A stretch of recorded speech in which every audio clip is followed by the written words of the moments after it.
விவிலியம் அறிவோம். வணக்கம் அன்பர்களே. இன்று நாம் அறிய போகும் பகுதி 1 மக்கபேயர் அதிகாரம் 9. யூதாவின் முடிவு.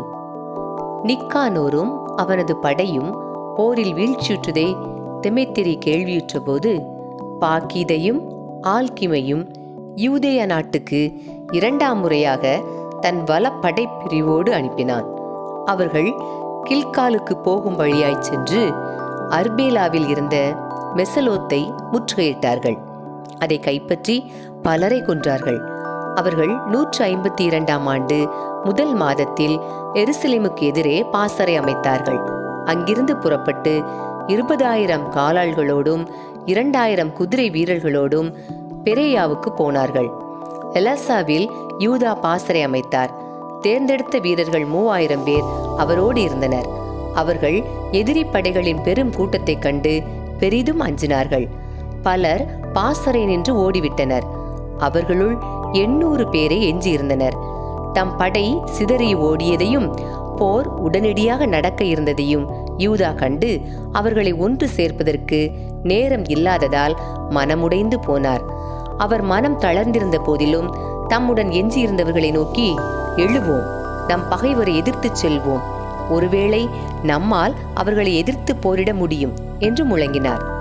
ஆனால் அவர்கள், நாம் மிகச் சிலராயிருப்பதால் இப்போது போரிட முடியாது. முதலில் நம் உயிரை காப்பாற்றிக் கொள்வோம், பின்னர் நம் சகோதரர்களுடன் திரும்பி வந்து அவர்களோடு போரிடுவோம் என்று சொல்லி அவரது மனத்தை மாற்ற முயன்றார்கள்.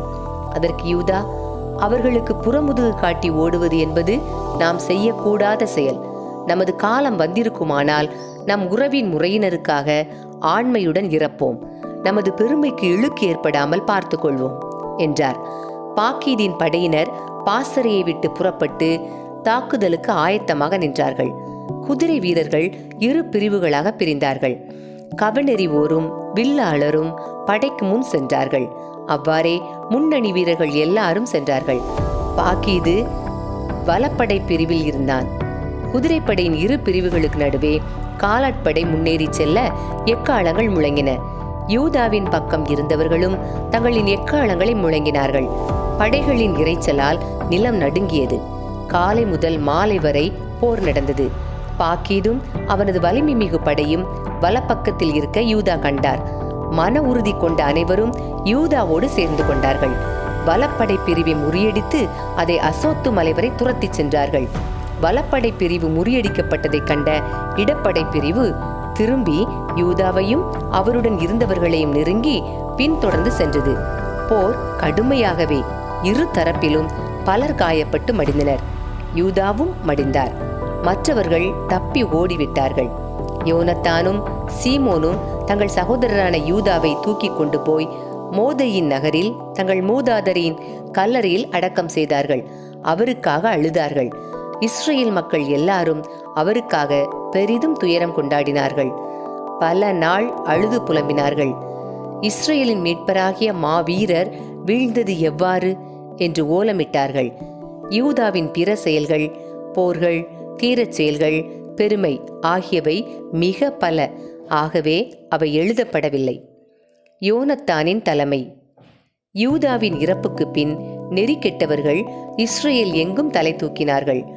அநீதி செய்பவர்கள் அனைவரும் நடமாடினார்கள்.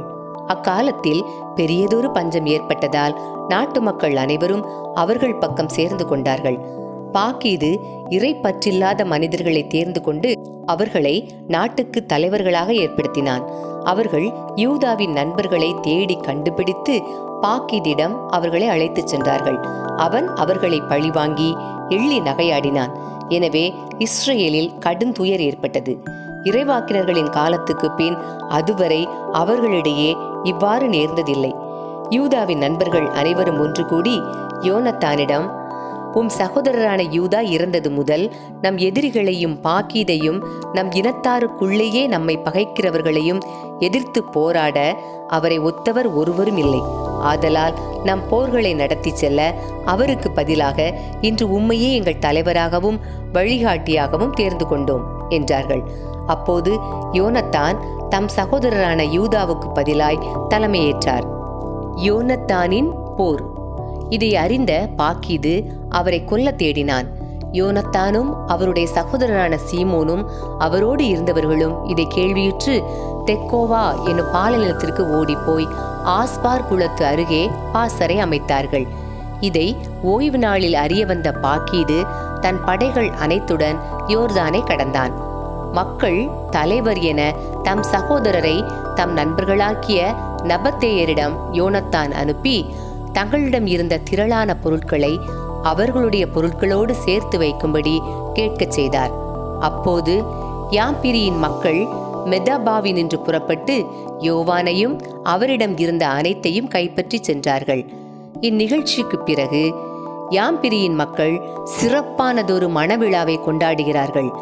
கானா நாட்டு உயர்குடியினர் ஒருவரின் மகளை நாதாபிலிருந்து பெரும் பாதுகாப்புடன் மணவிழாவுக்கு அழைத்து வருகிறார்கள் என்று யோனத்தானிடமும் அவருடைய சகோதரரான சீமோனிடமும் தெரிவிக்கப்பட்டது. அவர்கள் தங்கள் சகோதரரான யோவான் குருதி சிந்தி இறந்ததை நினைவு கூர்ந்து புறப்பட்டு சென்று மலையின் ஒரு மறைவான இடத்தில் ஒளிந்து கொண்டார்கள். அவர்கள் தலைநிமிர்ந்து பார்த்தபோது கூச்சலிடும் கூட்டத்தையும் ஏராளமான மூட்டை முடிச்சுகளையும் கண்டார்கள். மணமகனும் அவனுடைய நண்பர்களும் உறவினர்களும் படைக்கலங்கள் தாங்கிய வண்ணம் மேள தாளங்களோடும் பாடகர் குழுவினரோடும் பெண் வீட்டாரை எதிர்கொண்டு சென்றார்கள். யூதர்கள் தாங்கள் பதுங்கியிருந்த இடத்தினின்று அவர்கள் மீது பாய்ந்து அவர்களை கொலை செய்தார்கள். பலர் காயமுற்று மடிந்தார்கள். மற்றவர்கள் மலைக்கு ஓடிப்போனார்கள். அவர்களின் அனைத்து பொருட்களையும் யூதர்கள் எடுத்துக்கொண்டார்கள். இவ்வாறு மணவிழா மகிழ்ச்சி துயரமாய் மாறியது. இன்னிசை ஒப்பாரியாக மாறியது. தங்களுடைய சகோதரர் குருதி சிந்தி இறந்ததற்காக முழுதும் பழிதீர்த்து கொண்டபின் அவர்கள் யோர்தானை ஒட்டிய சதுப்பு நிலத்திற்கு திரும்பினார்கள். இதை அறிந்த பாக்கீதும் பெரும் படையோடு யோர்தான் நதியின் கரைகளை ஓய்வு நாளில் சென்றடைந்தான். யோனத்தான் தம்முடன் இருந்தவர்களை நோக்கி, நாம் இப்போது எழுந்து நம்முடைய உயிருக்காக போராடுவோம். ஏனெனில் முன்னைய நிலைமையை விட இக்கட்டான நிலைமையில் இப்போது இருக்கிறோம். பாருங்கள், நமக்கு முன்னும் பின்னும் போர் நடந்து கொண்டிருக்கிறது. யோர்தானின் நீர் இரு பக்கமும் உள்ளது. அதுபோல சதுப்பு நிலங்களும் காடுகளும் உள்ளன. நாம் தப்பிக்கவே வழியில்லை. நம்முடைய பகைவர்களிடமிருந்து காப்பாற்றப்பட விண்ணக இறைவனிடம் மன்றாடுங்கள் என்றார். போர் தொடங்கியது. பாக்கீதை தாக்க யோனத்தான் கையை ஓங்கினார். ஆனால் அவன் தப்பி பின்னடைந்தான். யோனத்தானும் அவரோடு இருந்தவர்களும் யோர்தானில் குதித்து அக்கறைக்கு நீந்தி சென்றார்கள்.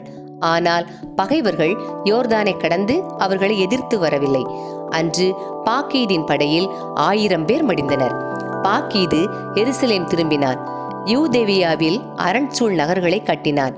எரிகோ, எம்மாவு, பெத்கோரான், பெத்தேல், தம்னாத்தா, பார்த்தோன், தேபோன் ஆகிய நகரங்களில் கோட்டைகளை கட்டி எழுப்பி உயர்ந்த மதில்கள், கதவுகள், தாழ்பாள்கள் கொண்டு அவற்றை வலுப்படுத்தினான்.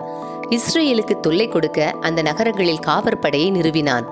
பெத்சூர், கசாரா ஆகிய நகரங்களையும் எருசலேம் கோட்டையையும் வலுப்படுத்தி போர் வீரர்களை அங்கு நிறுத்தி உணவுப் பொருட்களை சேமித்து வைத்தான்.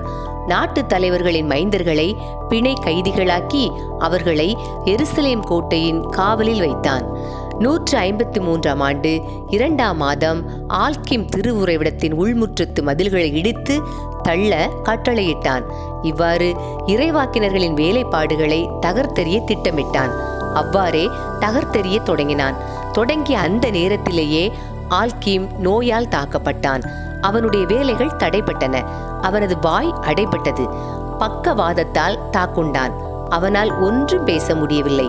தன் குடும்ப காரியங்களை கூட கவனிக்க முடியவில்லை. இச்சூழலில் ஆல்கிம் மிகுந்த துன்பத்துக்கு உள்ளாகி இறந்தான்.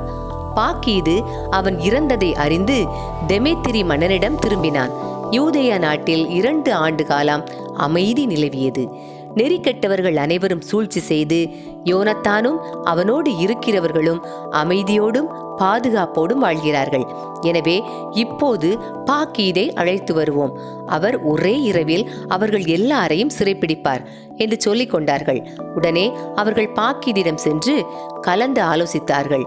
அவன் பெரும் படையோடு புறப்பட்டான். யோனத்தானையும் அவனோடு இருந்தவர்களையும் கைது செய்யும்படி யூதேயாவில் இருந்த தன் கூட்டாளிகள் அனைவருக்கும் இரகசியமாக மடல் அனுப்பினான். ஆனால் அவர்களால் முடியவில்லை. ஏனெனில் அவர்களின் சூழ்ச்சி வெளியாகிவிட்டது. இந்த சூழ்ச்சிக்கு காரணமாய் இருந்த நாட்டு தலைவர்களுள் 50 பேரை யோனத்தானின் ஆட்கள் பிடித்து கொலை செய்தார்கள். பிறகு யோனத்தானும் சீமோனும் அவர்களுடைய ஆட்களும் பாலினத்தில் இருந்த பெத்பாசிக்கு சென்று இடிபட்ட அதன் பகுதிகளை கட்டி நகரை வலுப்படுத்தினார்கள். பாக்கீது இதை அறிந்ததும் தன் படை முழுவதையும் கூட்டினான். யூதேயாவில் இருந்தவர்களுக்கு இது பற்றி செய்தி அனுப்பினான். பிறகு புறப்பட்டு பெத்பாசிக்கு எதிரே பாசறை படை பொறிகள் செய்தான். பல நாள் அதை எதிர்த்து போர் புரிந்தான். யோனத்தான் தம் சகோதரரான சீமோனை நகரில் விட்டுவிட்டு நாட்டுக்குள் சிறிய படையோடு சென்றார். ஓதமேராவையும் அவனுடைய உறவினர்களையும் பாசிரோன் மக்களையும் அவர்களுடைய கூடாரங்களில் வெட்டி வீழ்த்தினார். பிறகு தம் வீரர்களோடு முன்னேறி சென்று அவர்களை தாக்கத் தொடங்கினார்.